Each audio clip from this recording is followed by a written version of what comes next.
Psalm 86, There is None Like You. I was a little troubled by Robert Alter's introduction.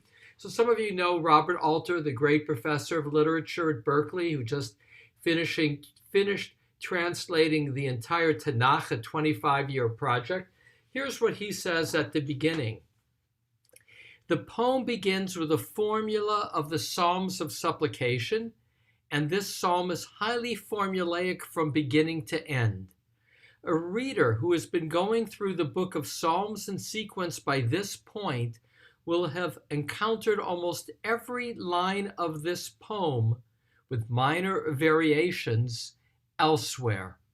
Now, when I got to the end of that introduction by Robert Alter, I thought, well, why bother? I mean, if Psalm 86 seems to be simply a collage of what came before, and in the careful study of the psalm, particularly with the help of the writing of Benjamin Siegel, but with all the many commentaries I turned to, what I found is a psalm remarkably woven. And so the focus of our study today of Psalm 86, more than in other psalms, will be showing how purposefully this psalm is woven. And there are changes here, and that is also quite remarkable. So I just want to pause to recognize Steve, who's here to honor his wife Phyllis on this day. And I'm going to bring up this psalm, and then we'll go through it with my being able to point out how remarkable the weave is. But here's the thing to know.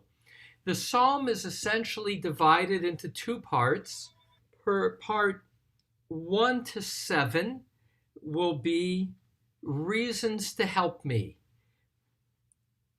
And then the second section will have 3 parts, each essentially 2 verses and a summary, 2 verses and a summary, and then a closing that gets a specific request. So again, what I am taken by, as I'll share with you, is how purposeful the repetition of words are in this psalm,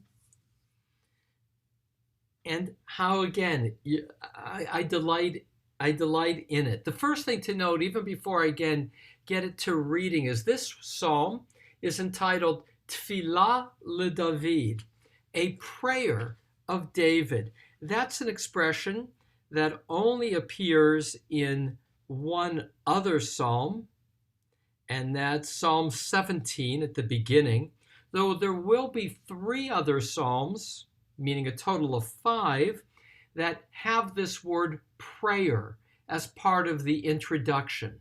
But specific, and one of them, Psalm 90, is a prayer of Moses. This one is distinctly a prayer for David. The other thing that's kind of noteworthy is we've been reading Korach Psalms, 84 and 85, and 87 and 88 will be Korach Psalms. And in the middle of those Korach Psalms is this Psalm of David. In the 3rd book of Psalms, which is Psalms 73 to 89, the traditional rabbinic breaking of the book of Psalms into 5, just like the 5 books of Moses, this is the only psalm that has this dedication of David. So we, in the 1st book of Psalms, had lots of David psalms, same in the 2nd. This is the only one in the 3rd book, which is also to say, next week we'll move on to the 4th book. We're making progress. Okay, that as introduction, the psalm. A prayer of David. Incline your ear, Adonai, and answer me, for poor and needy am I. Guard my spirit, for devotee am I. Deliver your servant, for you are my God who trusts you. Be gracious to me, my supreme, for to you I call out all the day. Rejoice the soul of your servant, For to you, my supreme, my spirit I lift up. For you, my supreme, are good and forgiving, and of abundant kindness to all who call upon you. Give ear, Adonai, to my prayer, and attend to the voice of my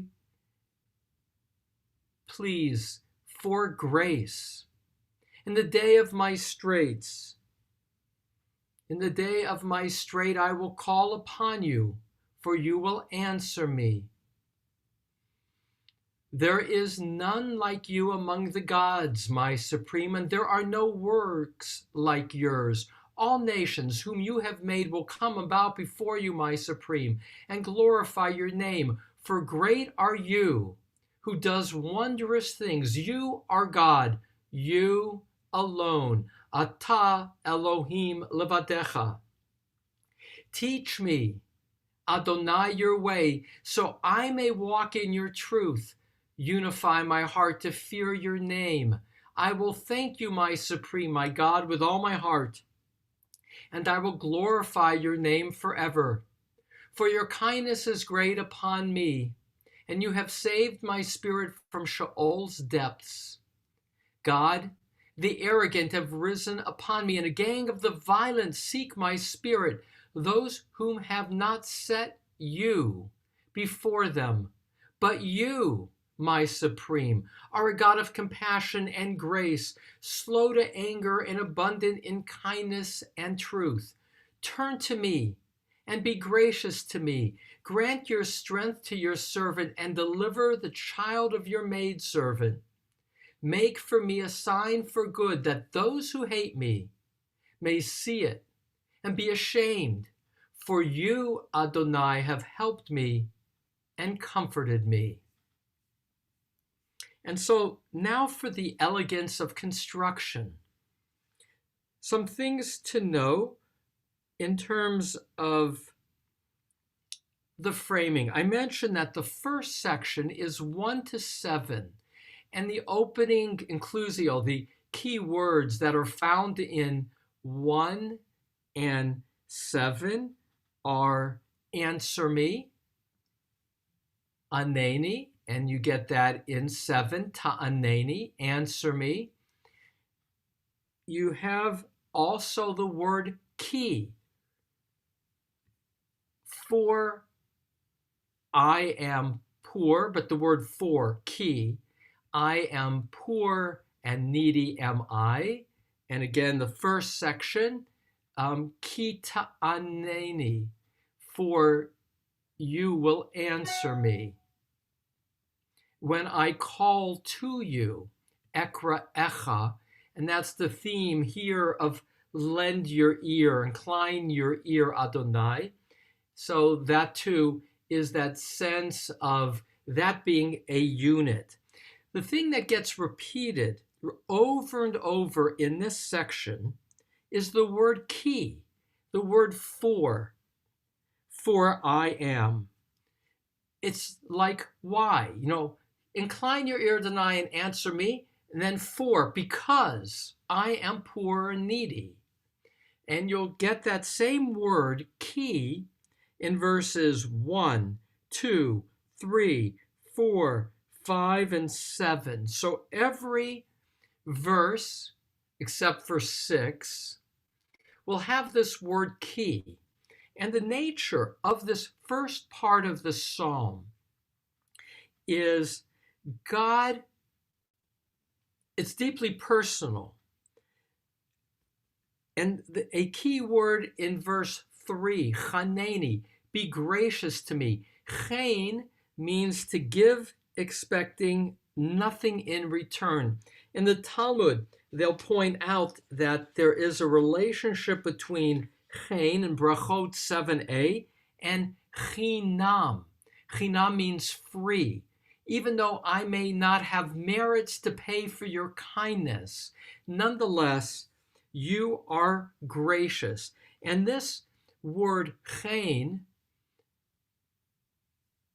in verse 3 will echo as we move toward the very end, where we'll add in verse 16 and verse 15, Chanun, and Chaneni. But in the beginning, the focus is less on chen, meaning God's giving, expecting nothing in return, or unmerited giving. Then, why, God, you should pay attention to me. Incline your ear, Adonai, and answer me, for poor and needy am I. Now, ani ve'avion, we're told repeatedly in the Torah, have God's ear. We are to pay attention to the poor and needy. A judge is to be particularly caring for the poor and the needy.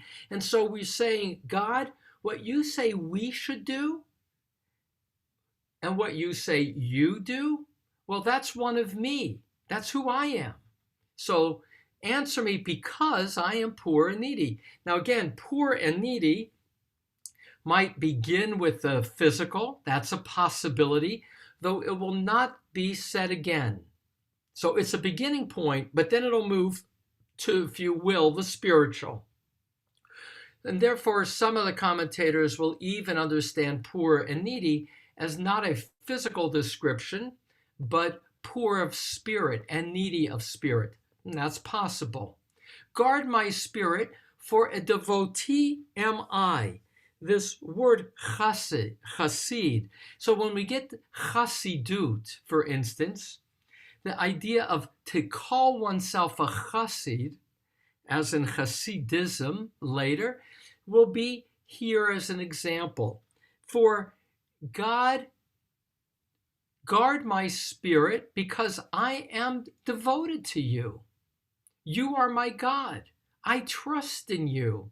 So be reciprocal. As I am devoted to you and trust in you, well, take care of me. And now the third, be gracious to me, my supreme, for to you I call out all day. Another way of saying, God, it's only you that I call out to. And even though I may be short in merit, at the core of my merit is that I turn toward you. So be gracious to me. 4, rejoice the soul of your servant. And again, for to you, my supreme, my spirit, I lift up. Why should you rejoice, my soul? My spirit? I'm going to have to change this. Rejoice the spirit of your servant, which means because my spirit is directed to you. I raise up my potential. I raise up myself to you. Verse 5, another key. For you, my supreme, are good and forgiving, and of abundant kindness to all who call upon you. And now again, Ibn Ezra, I paid particular attention to Ibn Ezra today. He will say this description in verse 5.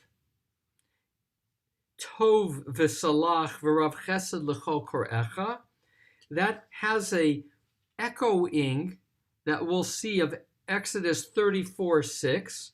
But Ibn Ezra will say this is the comprehensive description of God's caregiving nature. Verse 5. And now, give ear. That goes back to verse 1. Again, this is a unit of 1 to 7, so we're drawing to the close. Give ear, Adonai. This is kind of a summary, verses 6 and 7. To my prayer, attend to the voice of my pleas for grace. Again, that word grace. In the day of my strait, I will call upon you, for you will answer me. Now check out that's part 1. And you can see how it's woven. There's a rhythm to it with that reoccurring 6 times, that word key. Personal. God, tend to me. We're not told how or why. We're not given a context as to a particular problem. Some commentators will say, because it's a David psalm, it's David with the threats of Saul, or the threats of David with Achitophel. But those are just kind of surmises of key moments in David's life. We're not told what the threat is. We're just have in verses 1 to 7 a prayer of tend to me because I am true to you. And now verses 8 to 10 is the first of these three subsets of the second half. And now that famous line from our service. I will add verse 5, Ki ata Adonai tov v'salach v'rav chesed l'chol korecha, is also a line in our liturgy. It's in the prayer Uva L'Tzion. And I'll add, Ein kamocha va'Elohim is not only when we open the ark normally, but it's also the first of the Simchat Torah Hakafot, perhaps in part because we're opening the ark. And so verses 8 to 10, now this is universal. Verses 8 to 10 is a description of the God Supreme. And it's done as verses 8 and 10 are chiasmic, A, B, B, A. So there is none like you among the gods, my supreme, A. B, there are no works like yours. And then 10 starts with works. For great are you who does wondrous works. You are God, you alone. So you are God, you are alone is the parallel to Mi Chamocha. To this, there is none like you. And so, and in the middle of that, ABBA, acknowledging God's universal uniqueness, is this messianic quality. Also emphasizing in the middle God's universality. All nations whom you have made. And the key word that's repeated in verses 8, 9, and 10 all have this word ma'asecha. You are a God of doing. You have all nations whom you have made will come about before you, my supreme, and glorify your name. With again, bracketed or framed, this messianic image, which commentators like Radak and Malbim will say is pointing to the messianic future by God's uniqueness. And now the next subset of the second section is verses 11 and 13. And note that each of the sections have this word key, that word for. So the last line of each, remember I said that the first section is 8 to 10. 10 will have the word key, for great are you. Now 11 to 13 is the next subsection. And here too, verse 13 will begin, key, for, such is your kindness. And this next subsection focuses on the personal connection between the speaker and God. But this is my relationship with you. Teach me, Adonai, your ways, so I may walk in your truth. Unify my heart to fear your name. I will thank you, my supreme, my God, with all my heart, and I will glorify your name forever. For your kindness is great upon me, and you have saved my spirit from Sheol's depths. Now here, look at verses 11 and 12. The lead-in, by the way, has verse 10. Staying focused, 11 and 13, 11 and 12 have two key words in common, livavi and shemecha, my heart and your name. That's what this middle section, 2b, section 2b, verses 11 to 13, that's the key motif. My heart, your name. Your name refers to Yud He Vav He. And here's a unique phrase, Yached Livavi, which is unify my heart, unite my heart. There's a lot of commentaries on what it means to have a united heart.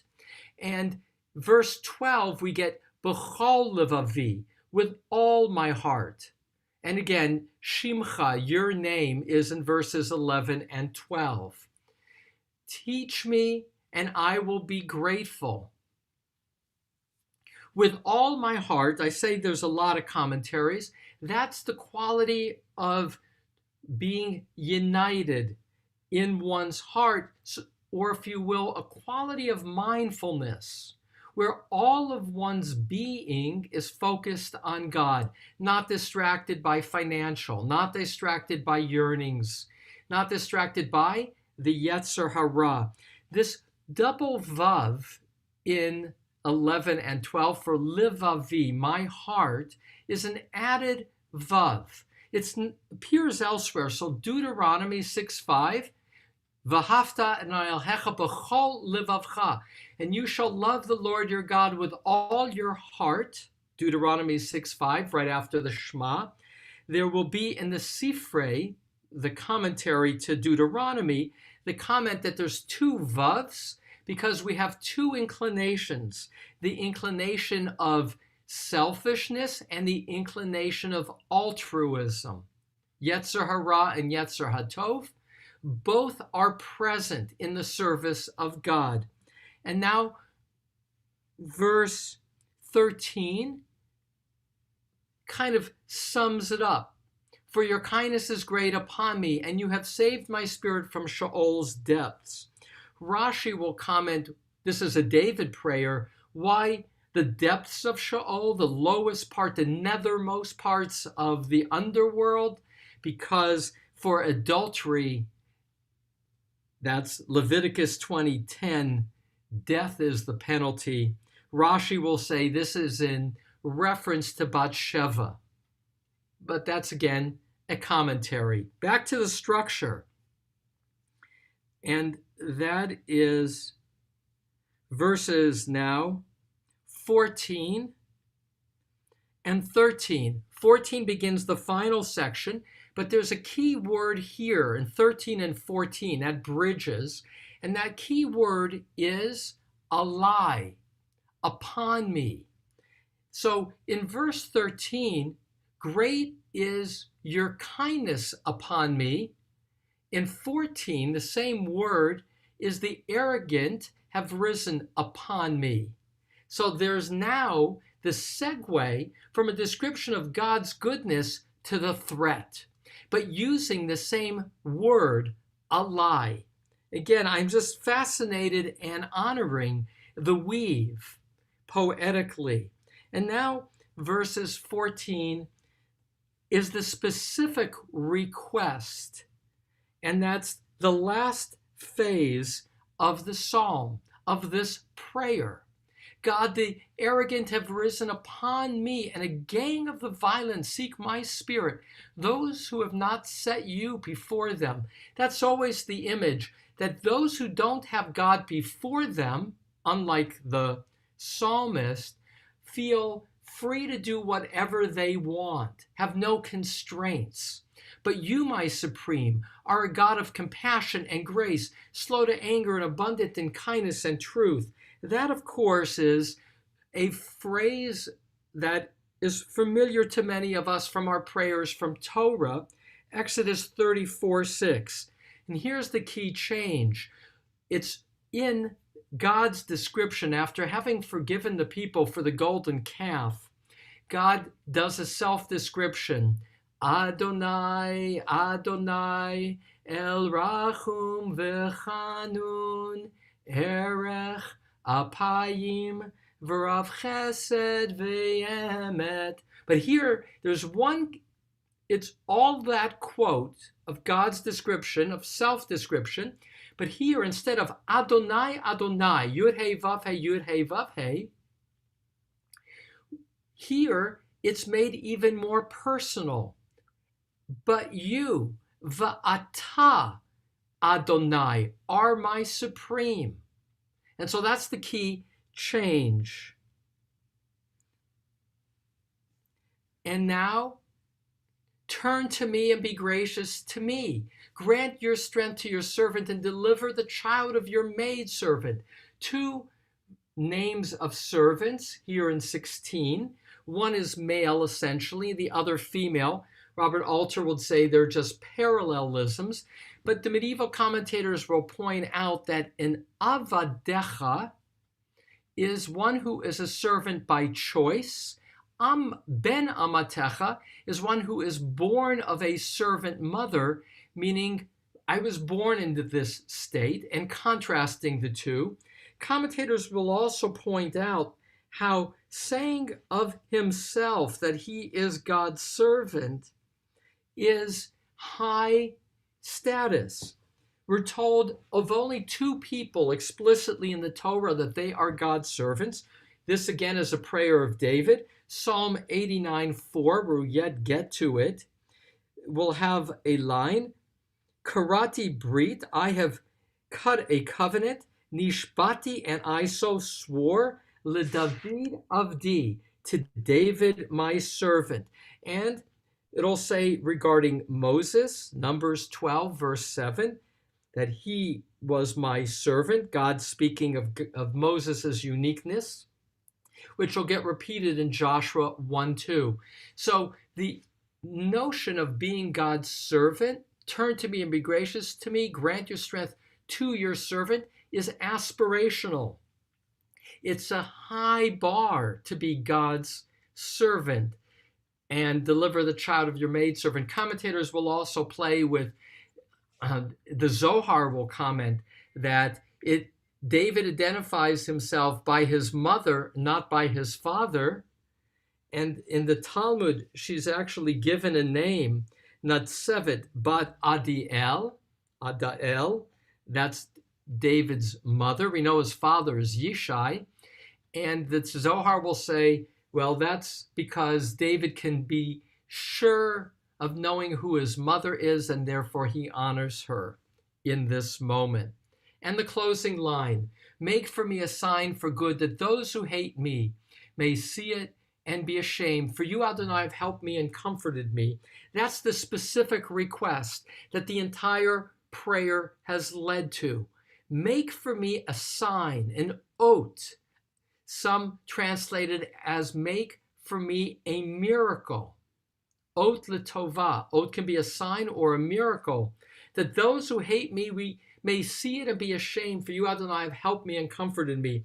And we don't know how that gets fulfilled, though Rashi, France again, 11th century, commenting in the Talmud, Shabbat 30a, will say that during the dedication of the temple, the gates refused to open until the merit of David was invoked. And that was the sign that David was forgiven to all who would say, well, you know, David, God had rejected him. He was, after all, an adulterer. And so here, this is a prayer of David in its introduction. That, of course, doesn't mean necessarily that it was composed by David, but David becomes the model king and also the one who had troubles in his life, and becomes a model of prayer. So to summarize, there is a very distinctive flow and purposefulness to the weave of this psalm. It'll close in terms of the words used with aneni, answer me, which is in the beginning, and oznecha toward the end, and listen to me. Well, it'll close, scratch that.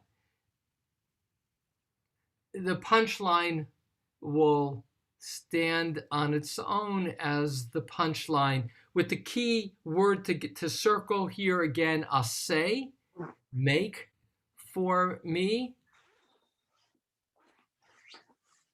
and the quality of that's what it would mean to be answered by God. Much more to say about this. Let me just add one other thing. There are echoes in this psalm, as Robert Alter pointed out, of previous psalms. I just want to point out a couple. Verse 14, interestingly, is almost identical to Psalm 54:5, with one key difference. Here in verse 14, it's Zadim, and in Psalm 54:5, it's Zarim. The difference being this one letter and this little schmitchuk here. So modern commentators will say it's a scribal error. Others will say there are different messages. Okay, there's so much more to share, but I want to hear what you have to share. I'm delighted to see some new people. I want to wave back to Sharon Hurwitz to welcome you and to say good morning to Ahuva and Susie and Julia and Mary and so many more. Welcome back, Jackie. What questions or comments do you have about Psalm 86? What did it evoke in you? Arnold, go right ahead. Well, for me,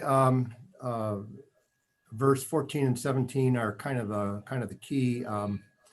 I have this image of someone who is being taunted, tormented for his faith, to the point where he can't help himself. You know, there's a phrase, God helps those who help themselves. And he's brought to such a low point that he has nowhere to go. He doesn't know what to do. All he can do is pray.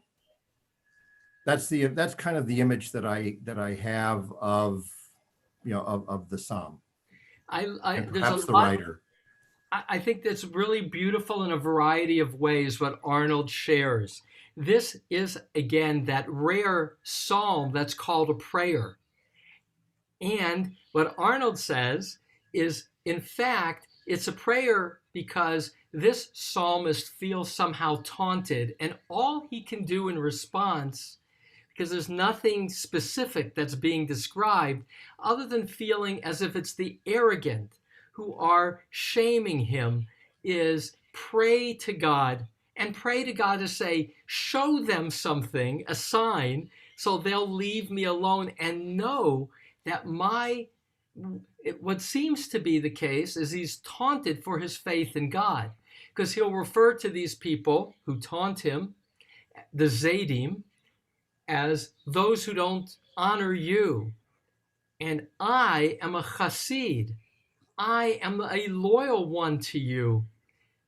So all I can do, God, is pray to you that you will vindicate my faith in you. So I, again, value the context, which again is that of straits, but straits of on some level having been taunted and needing to pray. Other reactions or comments? So if you do, Ahuva, just unmute yourself.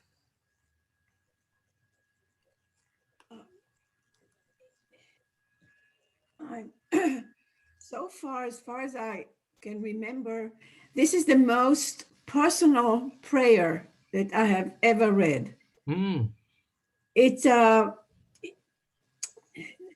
David does not say, please help me because I'm going to sacrifice for you. I'm going to praise you at the temple or wherever I'm at the gates. I'm going to offer you libation. He doesn't, except for verse 12, he said, I will praise you forever. But it's such deep humility that just hurts you right in your heart.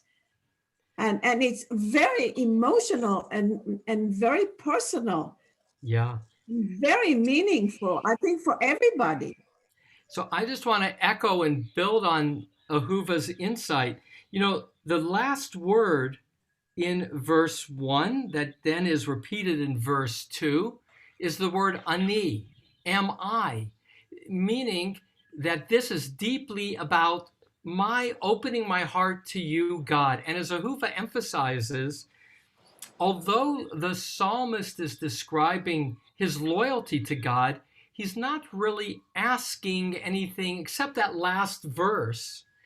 This is a deeply personal expression of, God, I turn to you in prayer because I trust you. That's the key line through the psalm. And as Ahuva emphasizes, as a result, really feels like prayer. It really feels deeply personal and not asking for much. But I will point out there is tension at the same time for later readers. For instance, when David says of himself in verse 2, Ki chasid ani, for I am a chassid. Now, that can be understood as I am devoted to you, which can be positive, but others will say, how can somebody call themselves a chassid? I think that those people, in contrast to how Ahuva is reading it, are overreading that self-description. He's not proclaiming his goodness, he's rather describing his loyalty, his faithfulness. And in that sense, he's not extolling himself, rather, which again, for some is attention. Instead, as I read it, he's simply saying, you are the God of covenant, of loyalty. I am loyal to you. Deeply personal, giving context for why I call upon you, God. Another comment, I see Shula. Go ahead. Actually, am I muted? Yes. No, you're good now. Yeah. To build on what Ahuva was saying, because I was feeling exactly the same thing, that it was personal, but a musical term came into my mind. And that is that there actually is a real crescendo to be seen here. In the beginning, he identifies, it's David speaking, listen to me, lend me your ear. And then still remaining sedentary, saying, guard my soul because I am your biggest fan. You know, I'm an adherent. But then sort of more and more come these words of action. Chaneni, samach nafshi, ha'azina, again, aneni, etc. All these, and more and more and more. So it is really like a person who is working themselves up as they are expressing the prayer, starting with ID and then letting loose. So I like that very much. And it evokes for me, in terms of the trajectory that Cantor Shula just described, a pause to share with you as well what is the middle, the bullseye of the psalm. It's verse 10. The very center of the psalm says, Ki gadol ata, for great are you, v'osei niflaot, who does wondrous things. And that's the key mood here of this psalm. It's one of acknowledging the key word is you. The key word, smack in the middle of this psalm, is the word you. That again is the sense of intimacy. I am with you, God, who does. And the middle, that section, verses 8 to 10, describes God in the universal dimensions of the God who does miracles. And it ends back to the trajectory that Shula was pointing to with asay. Use your capacity to do. This is the one request, but it's a request of putting up a sign to convince those who aren't faithful to you that my faithfulness is acknowledged by you. In that sense, it's truly back to the word chassid, that loaded word. Chassid Samson Raphael Hirsch will say, is the quality of being a selfless caregiver. For ultimately, and it goes back to Arnold's point earlier, this is a prayer for God to show a sign in order that those who mock him will know that there is indeed God in the world. And yet it's also helping, of course, saving, because we are told that this person praying, perhaps David, is in verse 7, the Yom Tsarati, my day of tsuris, Tsarati, my distress. And so I'll pull this together. I'm so delighted by the reactions. This is a beautiful prayer. And again, I started with that quote of Robert Alter, acknowledging that this is indeed a collage where there's echoes of the Bible and echoes of other Psalms, but how it's woven is very purposeful, and it's woven as an expression of prayer, as in the title. Prayer in which there is a reoccurring sense of devotion to God and seeking God's response to those who taunt, who are the Zadim, the arrogant, against the psalmist, asking for a sign that will put them in their place. And last, whenever we open the ark, we will be echoing verse 8. And so perhaps when we each now sing Ein Kamocha Elohim, there'll be a sense that it's part of a prayer acknowledging God's loyalty. And why is that the prayer? Because the ultimate expression of God's giving nature is the giving of the Torah, a love letter from God. So as we get ready to take out the love letter, we sing and acknowledge, remarkably, God's universality and simultaneously a personal, deeply personal connection to God. With that, I invite those saying Kaddish today, and again, I'll particularly be listening for Phyllis's Kaddish, honoring the year of mourning for her mom, Anne Glatt, passed away July 30th, who, by the way, in terms of honoring Phyllis and her mother worked for much of her life as the office bookkeeper for one of the most admired rabbis in the conservative movement, a rabbi who was distinctly called a Rebbe. That's Rabbi Hilsenroth. So we honor today in our learning Phyllis and by extension her mom, Anne. I invite those observing Kaddish to join together as we recite.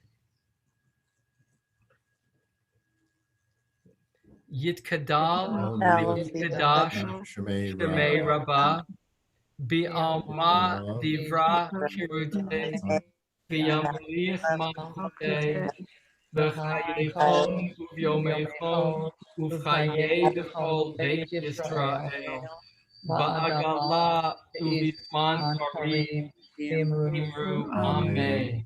Yehi Shmei Rabba Mevorach, Le'olam Le'olmaya, Yitbarach V'yittabah, V'yitpa'ar, V'yitromam, V'yitnaseh, V'yitkadar, V'yitaleh, V'yitalal, Shemei L'Kedusha B'richu, Le'ela Minkol Birchata V'shirata, Tushbechata V'nechemata, Damiran V'yoma V'muameh. Amen. Yehi Shlama Rabba Min Shemaya, V'chayim Aleinu V'okol Yisrael V'muameh. Oseh Shalom V'romav, Hu Yaseh Shalom, Aleinu V'okol Yisrael, V'kol Yoshvei Tevel, V'imru. Amen. Thank you each for putting wind in my sails, for learning together today Psalm 86. tomorrow is Psalm 87, a very short psalm, only 7 short verses. Adonai loves the gates of Zion, a pain to Jerusalem and the Temple Mount. So again, we honor today Phyllis. We look tomorrow to honor Shelby. If any of you have a special occasion that you would like study to be linked to, do let me know. Tomorrow, same time, same place, Psalm 87. Have a good day. So